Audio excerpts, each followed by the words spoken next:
Doctor waatu na cinqee waan na cinqee isinitti himadha kan na cinqee wacha wal qunnamtii saalaa geggeessuuf shamara bira dhaquu qaamni saalaa kiyyaa ni rafaa wallahi wa billahi wa tallahi wantoota koomentiidhaan takkiin inboxiidhaan dhufuun alatti wannati naaf himte waan kana waa'ee wal qunnamtii saalaa waa'ee qaama saalaaraati naaf himte fayyadamee fayye warra jedhuun alatti wallahi wa billahi obboleessi kiyya tokko kan biyya Jarman jiraatu na qunnamee qaamni saalaa isaa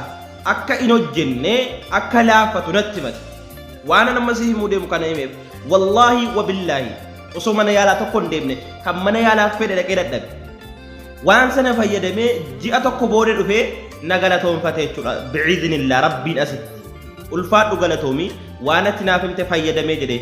sagaleen isaa wantu hundi jira garuu an baasuun barbaanne atawutii waan kana fayyadamte taanaan obboleessa kiyya kan illee gaafachuu sodaatte qaanfattee waan kana keessa jirtu waan nama si himuu deemu kana qofa fayyadame wallahi ni argitammo